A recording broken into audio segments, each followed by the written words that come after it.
नमस्कार, मैं अंजलि मिश्रा और स्वागत है आपका हमारे चैनल में। आपको बता दें कि इस वक्त जो बड़ी खबर निकलकर सामने आ रही है वो ये है कि एनसीपी नेता जो है नवाब मलिक, उनकी गिरफ्तारी हो चुकी है। साथ ही एक और जिसमें अपडेट है वो ये है कि अब नवाब मलिक कल इस्तीफा भी दे सकते हैं। जी हाँ, बिल्कुल सही सुना आपने। तो ये बड़ी खबर है। पहले नवाब मलिक की गिरफ्तारी हुई है और अब इस्तीफा देने के बाद जो है वो निकलकर सामने आ रही है कि कल वो अपनी तरफ से इस मंत्री पद से इस्तीफा दे सकते हैं, क्योंकि ऐसा ही देखने के लिए मिला था अनिल देशमुख के मामले में भी।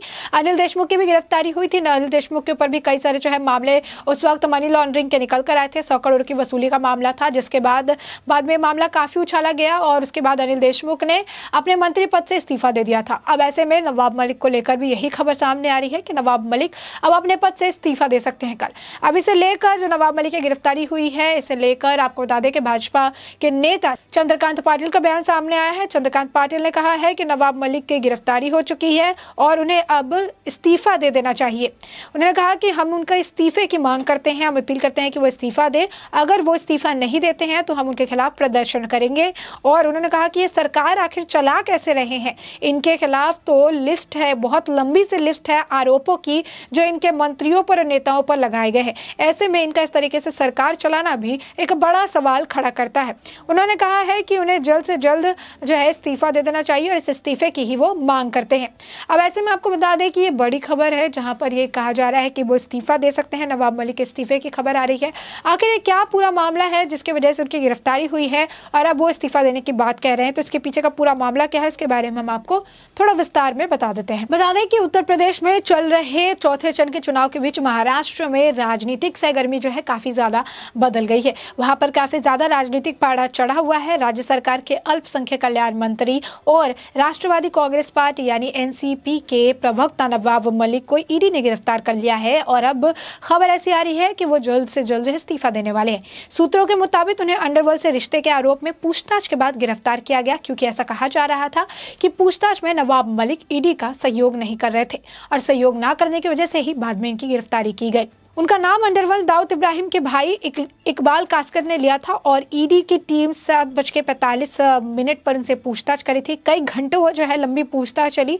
पूछताछ में सहयोग नहीं कर रहे थे नवाब मलिक और उनके सहयोग ना करने की वजह से बाद में उनकी गिरफ्तारी कर ली गई। जो खबर निकल कर आई है उसमें अब अपडेट ये है कि अब वो इस्तीफा की बात कह रहे हैं। हो सकता है कल नवाब मलिक इस्तीफा भी दे दें। बता दें कि ये भी सूत्र के मुताबिक से खबर थी कि ईडी जो उनसे पूछताछ करी थी, कई सारे सवाल उनसे पूछे जा रहे थे, लेकिन पूछताछ में अधिकारियों का सहयोग नहीं कर रहे थे नवाब मलिक और इसी कारण उन्हें गिरफ्तार कर लिया गया। मलिक को अरेस्ट कर ईडी की जो टीम है उन्हें अस्पताल ले गई, जहां उनका मेडिकल परीक्षण जो है वो करवाया जाएगा और अब उन्हें स्पेशल पीएमएलए कोर्ट में पेश करने के लिए भी ले जा रहे हैं। याद इसके बाद इस पूरे मामले में एक के बाद एक बड़े अपडेट्स आते रहेंगे। पहले उनकी जो है उनकी पूछताछ की खबर निकलकर सामने आ रही थी कि ईडी उन्हें पूछताछ के लिए ले गई थी। अब जो खबर है कि पूछताछ में सहयोग नहीं करने की वजह से उनकी गिरफ्तारी कर ली गई है। अब उनका मेडिकल एग्जामिनेशन करा दिया गया है और अब उन्हें स्पेशल कोर्ट पीएमएलए के सामने पीएमएलए के कोर्ट में उन्हें पेश करने की भी अब कवायद की जा रही है। अब ऐसे में मुख्यमंत्री के ऑफिशियल आवास वर्षा पर सीएम उद्धव ठाकरे और राज्य के गृह मंत्री के बीच एक बैठक शुरू हो गई है और माना जा रहा है कि इस बैठक में नवाब मलिक की गिरफ्तारी के मुद्दे पर चर्चा हो रही है। इससे पहले एनसीपी सुप्रीमो शरद पवार ने भी नवाब मलिक की गिरफ्तारी के मुद्दे पर उद्धव ठाकरे से फोन पर बातचीत की है। ऐसे में आपको बता दें कि नवाब मलिक को जब ईडी पूछताछ के लिए घर से दफ्तर ले जा रही थी, तब भी उनकी जो बॉडी लैंग्वेज थी, ऐसा नहीं लग रहा था कि उन्हें किसी बात का जो है अफसोस है या किसी गलती का अफसोस है। इसके बाद जब उन्हें गिरफ्तारी के बाद मलिक को ईडी दफ्तर से बाहर लाया गया तो उन्हें बाहर निकलते हुए हाथ उठाकर मुक्का बांधकर जोरदार पंच के साथ हवा में जो है वो लहराते नजर आए। ये भी वीडियो निकलकर सामने आई। गेट से गाड़ी तक उन्होंने चेहरे पर बड़ी मुस्कान बनाए रखी, जैसे उन्हें इस बात से डर नहीं है या फिर उन्हें पता है कि उनकी सरकार है और उन्हें बचा लिया जाएगा। और साथ ही मेडिकल जांच के लिए अस्पताल जाने के दौरान मलिक ने मीडिया से कहा कि डरेंगे नहीं, लड़ेंगे और जीतेंगे। वहीं बता दें कि नवाब मलिक की गिरफ्तारी के बाद महाराष्ट्र में राजनीतिक गलियारों में भी सहगर्मी जो है वो गहमा गर्मी जो है वो शुरू हो चुकी है। इस कार्रवाई पर कांग्रेस ने सवाल खड़े किए हैं। वही महाराष्ट्र सरकार में मंत्री और कांग्रेस के नेता जो है अशोक चव्हाण, उन्होंने कहा है कि यह निचले स्तर की राजनीति की जा रही है। केंद्रीय एजेंसी जानबूझकर लोगों को परेशान करने का काम कर रही है। जैसे कि संजय राउत का भी सेम बयान था आज जब वो गिरफ्तारी के मामले सामने आए, तो जिस तरीके से पूछताछ की जा रही थी, संजय राउत का ये बयान था। अब इस तरीके के बयान जो है कांग्रेस की तरफ से दिख रहे हैं, क्योंकि कांग्रेस काफी ज्यादा बौखला गई है।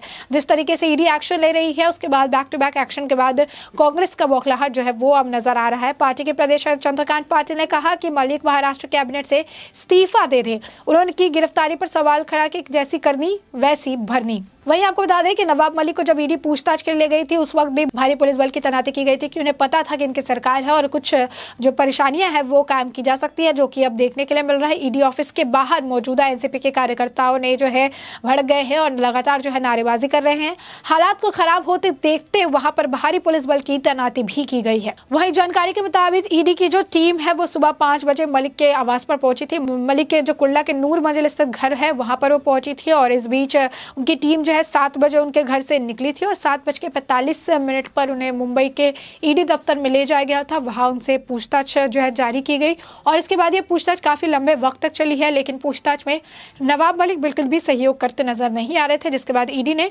उनकी गिरफ्तारी का फैसला लिया। बता दें कि आप सोच रहे होंगे कि आखिर ये जो इतना बड़ा एक्शन है ये एक्शन क्यों लिया गया है, इसके पीछे का कारण क्या है। तो इसके पीछे का कारण जो है एक बड़ा आरोप है। इसके पीछे का कारण जो है प्रॉपर्टी डीलिंग है, जिसमें आपको बता दें कि बम ब्लास्ट के जो आरोपी है उनसे ज़मीन खरीद बेच की जो है खबर आई थी सामने। इसका बड़ा खुलासा किया गया था। मलिक पर अंडरवर्ल्ड के ज़मीन खरीदने का आरोप लगाया गया था और ये आरोप 9 नवंबर 2021 को महाराष्ट्र के पूर्व मुख्यमंत्री देवेंद्र फडणवीस द्वारा लगाया गया था। उन्होंने नवाब मलिक के अंडरवर्ल्ड के रिश्ते का सनसनीखेज खुलासा किया था और उन्होंने कहा था कि नवाब मलिक के दाऊद इब्राहिम गैंग के साथ जो है कनेक्शन है, रिश्ते हैं। और पूर्व सीएम ने आरोप लगाकर सरदार शाह वली खान और साथ ही हसीना पारकर के करीबी सलीम पटेल से नवाब मलिक के साथ बिजनेस जो रिलेशन होते हैं, व्यावसायिक संबंध होते हैं, उसके होने का दावा किया था। इन दोनों ने नवाब मलिक के रिश्तेदार की एक कंपनी सॉलिडस कंपनी को मुंबई के LBS रोड पर मौजूदा जो करोड़ों की जमीन थी उसे कौड़ियों के दाम में देने की बात कही गई थी। फडणवीस के मुताबिक जमीन की जो बिक्री है वो सरदार शाह वली खान और सलीम पटेल ने की थी और नवाब मलिक भी इसमें जो हिस्सेदार थे। कंपनी के कुछ समय से वो भी जुड़े हुए थे और कुल्ला में LBS रोड पर मौजूदा 3 एकड़ की जो जमीन थी उसमें सिर्फ 20 और 30 लाख रुपए में बेची गई, जबकि इसकी मार्केट प्राइस 3 करोड़ 50 लाख रुपए के आसपास थी।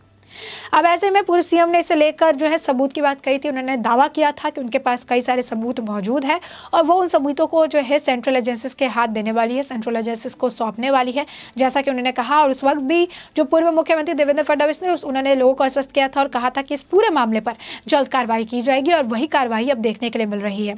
वहीं दूसरी तरफ ये भी कहा जा रहा है कि दाऊद के भाई इकबाल कासकर ने ईडी की पूछताछ में उनका नाम यानी नवाब मलिक का नाम लिया है। कासकर जो है शुक्रवार को जेल में थे, गिरफ्तार हो गए, तो उसके बाद उन्हें ईडी की कस्टडी में डाल दिया गया। दाऊद इब्राहिम और उसके करीबी लोगों के खिलाफ ऑलरेडी मनी लॉन्ड्रिंग का जो मामला है, जो मुकदमा है, वो चल रहा है और कासकर को जो 7 दिन के ईडी की गिरफ्त में कस्टडी में भेजा गया था और उसी दौरान कासकर की तरफ से जो है बयानबाजी की गई और इसी दौरान जो है उन्होंने नवाब मलिक का नाम लिया। तो ऐसे में बता दें कि नवाब मलिक की मुश्किलें काफ़ी ज़्यादा बढ़ गई है। वो कह तो रहे हैं कि लड़ेंगे और जीतेंगे, लेकिन यहाँ पर साफ तौर पर जो देखने के लिए मिल रहा है वो ये कि उनसे पूछताछ के लिए उन्हें सुबह ले जाया गया। पूछताछ के बाद जो है उनकी गिरफ्तारी की गई क्योंकि वो सहयोग नहीं कर रहे थे, तो अब उन्हें गिरफ्तार कर लिया गया है। अब गिरफ्तारी के बाद जो है अब इस्तीफे की खबर भी निकलकर सामने आ रही है कि वो कल इस्तीफा दे सकते हैं। ऐसे में अब बीजेपी नेता चंद्रकांत पाटिल ने भी कहा है कि उन्हें इस्तीफा दे देना चाहिए, लेकिन अगर वो इस्तीफा नहीं देते हैं तो उनके खिलाफ जल्द जो है प्रदर्शन भी किया जाएगा। तो ऐसे में नवाब मलिक की मुश्किलें एक के बाद एक से बढ़ती जा रही है। आपने पूरा मामला जाना और इस पूरे मामले पर आपकी भी जो प्रतिक्रिया हो हमें कमेंट सेक्शन में कमेंट करके जरूर बताएं।